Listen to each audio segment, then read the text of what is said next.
अब किसी की माँ एडमिट है हॉस्पिटल में और मुझे अगर उस व्यक्ति के विशेष के बारे में कि भाई कुछ डिस्काउंट हो जाए उस हॉस्पिटल के बिल में, तो हमारे एमएलए के पास समय नहीं है।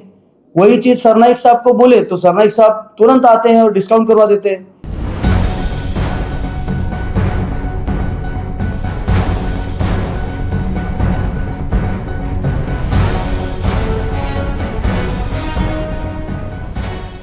हमारे राजन पांडे जी जो वार्ड क्रमांक 12 में बरसों से मेहनत कर रहे थे किसी दूसरे पार्टी में, वो हमारे शिव सैनिक परिवार में शिव सैनिक होने के नाते ज्वाइन किए हैं। इनका जो फादर हैं, जो पापा हैं इनके, वो बहुत पहले से शिव सैनिक थे। इन्होंने कल बताया और पापा को आदरणीय प्रताप सरनाइक साहब से मिला है।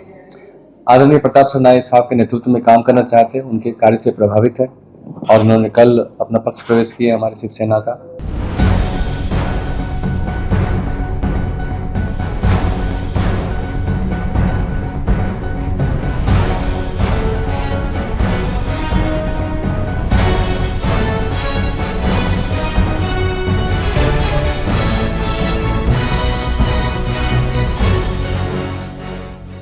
आखिर क्यों बीजेपी से मोह भंग होकर शिवसेना ज्वाइन कर रहे हैं लोग। नमस्कार दर्शकों और साथियों, मैं हूं शशि शर्मा, आप देख रहे हैं दबंग खबरें। दर्शकों, आज हम शंकर झा के कार्यालय के बाहर मौजूद हैं और आज शंकर झा ने यहां पर प्रेस कॉन्फ्रेंस का आयोजन किया है और उस प्रेस कॉन्फ्रेंस में बड़ी ही चौंकाने वाली जानकारी दी है।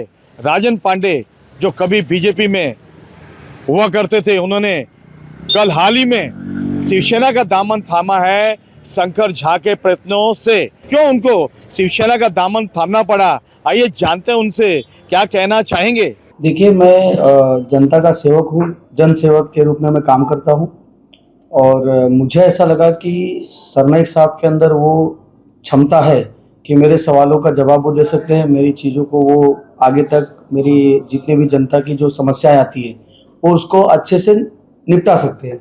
इसलिए मैंने शिवसेना का साथ आज से, कल से ज्वाइन किया। किस पद पे आप भाजपा में थे, क्या सोच के आप शिवसेना में आए कि आने वाला समय आपको क्या टिकट मिलेगा, क्या क्या वो आपका इंटरेस्ट है? क्योंकि आप इस समय जो है पार्टी में लोगों का प्रवेश और सब लगातार होते जा रहा है, तो आप भी क्या कहें, आपका इंटेंशन है? देखिए, मैं संघ से जुड़ा हुआ व्यक्ति था और बजरंग दल में भी मैंने बहुत सालों तक काम किया है। पार्टी में मेरे को युवा मोर्चा में पहले जिला सचिव के रूप में दूसरा और जिला सचिव का तीसरा, चुनाव प्रभारी के रूप में 9 नंबर प्रभाग में विधानसभा का मैं प्रभारी रह चुका हूं। तो मेरे को बहुत सारे पद मिले हैं बीजेपी में, ऐसा नहीं है। बीजेपी पार्टी ने मुझे बहुत कुछ दिया है, बहुत मान सम्मान दिया, बहुत इज्जत दिया। मैं उसकी इज्जत करता हूं, मोदी जी की इज्जत करता हूं, उनके विचारधारा से प्रेरित हूं मैं। लेकिन मैं जनता का काम करना चाहता हूं जन सेवक के रूप में। टिकट और पैसे के विषय मेरे अंदर नहीं आते, क्योंकि मैं आरएसएस से जुड़ा हुआ हूँ। तो मुझे लोगों की सेवा करनी है, सेवा के लिए मैं आया हूँ। भाजपा आपने छोड़ा है, कोई तो कारण होगा। क्या नरेंद्र मेहता से आप खुश नहीं थे या क्या कारण? मैं किसी से खुश और दुखी का बात नहीं कर रहा हूं। मैं बोल रहा हूं कि मैंने जनता की सेवा करने के लिए सोची थी, उस हिसाब से मैं पार्टी का काम कर रहा था। मैं पैसा कमाने के लिए पार्टी का काम नहीं कर रहा था इतने सालों से। तो मुझे लोगों की सेवा करनी है, जहां पे मुझे वेटिंग कराया जाए और मुझे लोगों को मिलने के लिए, मेरे लोगों को या मेरे तरह जो मेरी समस्या है उसको सुनने के लिए मुझे अगर समय ना मिले, बार बार मेरे को इस चीज़ों का सामना करना पड़ रहा था। तो मुझे लगा कि जो मेरा बात सुने, जिनके साथ बैठ के मैं मेरी जनता की और जो मेरे लोग हैं उनकी बातों को मैं उनके सामने रख सकूं और आने वाले समय में मेरा भाईंदर शहर के बहुत सारी समस्याओं का समाधान मैं सरनाइक साहब के माध्यम से करूंगा। तो आपको इस बात का अंदाजा हो जाएगा कि मैंने क्यों ज्वाइन किया और कैसे किया। आपको ऐसा एहसास हुआ कि आप वहाँ पे जो शीर्ष नेता है मेहता जी, उनके जो विचार है उनसे आपके विचार नहीं मिल रहे थे? विचार तो हम दोनों के, मेहता जी के और हमारे विचार तो मोदी जी के ही तरफ ऐसा इशारा करते हैं कि मोदी जी के साथ ही हम लोग, वो मोदी जी का एमएलए हैं और हम मोदी जी के साथ हैं। लेकिन टॉपिक ये है कि वो पर्सनल रूप में किसी को समय देने के लिए उनके पास समय नहीं है और मेरे जैसा कार्यकर्ता समय का भूखा रहता है, क्योंकि मुझे मेरे काम के लिए उनके पास नहीं जाना। आज तक मैंने मेहता जी से कुछ भी मेरा काम नहीं करवाया। मैं उनसे 12 साल से जुड़ा हूँ, लेकिन मैंने आज तक एक भी काम मेहता जी से नहीं करवाया है कि मेरा ये काम कर दीजिए। मैं जनता का काम लेके जाता हूं और लोगों की समस्याओं का समाधान करने के लिए जाता हूं, तब मुझे समय नहीं मिलता। तो मुझे ऐसा लगता है कि जो समय देवे उनके पास मैं रहूं। आपको लगता है भाजपा में एक ही व्यक्ति भाजपा को संचालित करता है? हाँ, मुझे बिल्कुल लगता है। मीरा भाईंदर में तो एक ही व्यक्ति संचालित कर रहा है, मेहता जी के इर्द गिर्द भी भाजपा नहीं, मीरा भाईंदर में इर्द गिर्द राजनीति घूम रही है। भाजपा पार्टी तो बहुत अच्छी है, लेकिन बस गलत जगह पे है, ये मैं बोलना चाहता हूँ। राजन जी, एक बात बताइए, हमने पिछले 5 सालों में देखा कि जो भी आप कार्य कर रहे थे, समाज कार्य कर रहे थे, तो एक संभावित उम्मीदवार के तौर पर कर रहे थे और आपको पूरी अपेक्षा थी कि ये महानगर पालिका चुनाव में आप भाजपा के उम्मीदवार होंगे। तो कहीं ना कहीं ऐसा नहीं लगता कि आपको भाजपा से उम्मीदवारी नहीं मिली, इसलिए आपने शिवसेना ज्वाइन की? सर, मेरी अभी भी थोड़े दिन पहले 1-2 बड़े नेताओं से बात हुई है, कल परसों, और वो बहुत बड़े नेता हैं। उन्होंने मुझे बोला कि आप लगे रहिए, आपका काम हो जाएगा। ये मेरे पास सबूत है। तो उम्मीदवारी तो अभी विषय है ही नहीं। 30 तारीख को उम्मीदवारी विषय होती है ना। अगर मुझे समर्थन देना होता तो मैं 30 तारीख के बाद नाराज होकर इधर आता। मुझे मान सम्मान और मेरे जो कार्यकर्ता है उनको टाइम नहीं मिल रहा है, मिलने का समय नहीं है। अब किसी की माँ एडमिट है हॉस्पिटल में और मुझे अगर उस व्यक्ति के विशेष के बारे में कि भाई कुछ डिस्काउंट हो जाए उस हॉस्पिटल के बिल में, तो हमारे एमएलए के पास समय नहीं है। वही चीज सरनाइक साहब को बोले तो सरनाइक साहब तुरंत आते हैं और डिस्काउंट करवा देते हैं। एक एग्जाम्पल दे रहा हूँ। तो ऐसे बहुत सारे काम है जो समय नहीं दे पा रहे, तो फिर मैं कैसे जनता का सेवा कर पाऊंगा, जो मुझे मेरा ध्येय है।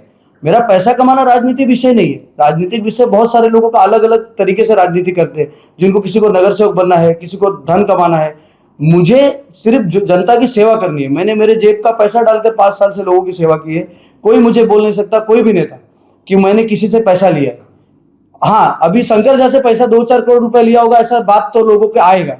तो मैं उनको इस माध्यम से जवाब देना चाहूंगा कि अगर पैसा लेने की बात होती तो मेहता जी मुझे रवि व्यास के सामने कब के खरीद लिए होते। उनके पास पैसे की कमी नहीं है, शंकर जा से 1000 गुना ज्यादा पैसे में मजबूत है, लेकिन उन्होंने मुझे खरीद नहीं पाया। मैं रवि व्यास के साथ, रवि भाई के साथ जुड़ा हुआ हूं, अभी भी मेरे मित्र हैं, उनका मेरा बहुत अच्छा दोस्ती है।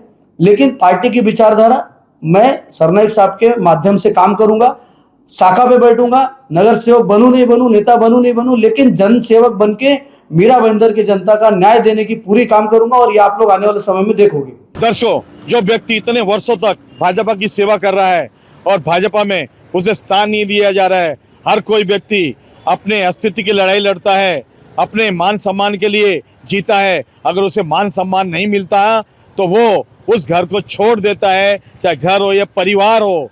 लेकिन बीजेपी जैसे बड़ी पार्टी, जो संस्कारी पार्टी बोलती है, आखिर में वहाँ पर लोगों का मान सम्मान नहीं हो तो आखिर संस्कार कहाँ रहे बीजेपी के? क्यों इनको छोड़ना पड़ी बीजेपी? उसकी पूरी दास्तां इन्होंने बताई है। अब नेताओं को सोचना है, आखिर में बीजेपी में क्यों लोगों को मान सम्मान नहीं मिल रहा। इतने वर्षों तक सेवा करने के बाद अगर यूं ही बात दस्तूर चलता रहेगा तो मीरा भाईंदर में जो बीजेपी का वर्चस्व है, काफ़ी सीटें बीजेपी के पास है, 60 से ज़्यादा सीटें बीजेपी के पास है। और उन्होंने अभी नारा लगाया है संकल्प सभा में कि अब की बार 70 पार। लेकिन बीजेपी से जो इच्छुक उम्मीदवार हैं वो टूटकर शिवसेना में जा रहे हैं और कहीं ना कहीं शिवसेना में उनको मान सम्मान मिल रहा है। और राजन पांडे ने जिस तरीके से बताया कि मैं परिवहन मंत्री प्रताप सरनाइक के कामों के प्रति काफ़ी प्रेरित हुआ, उनके काम करने के तरीके से प्रेरित हुआ और मेरे पिताजी पुराने शिव सैनिक के। अब सच्चाई क्या है ये तो बीजेपी के शीर्ष नेता ही बता सकते हैं और राजन पांडे बता सकते हैं। लेकिन जिस तरीके से शिवसेना में बीजेपी के लोग छोड़ कर आ रहे हैं और कहीं ना कहीं बीजेपी में घातक हो सकता है आने वाले समय में। कैमरामैन परवान मेरे के साथ शशि शर्मा।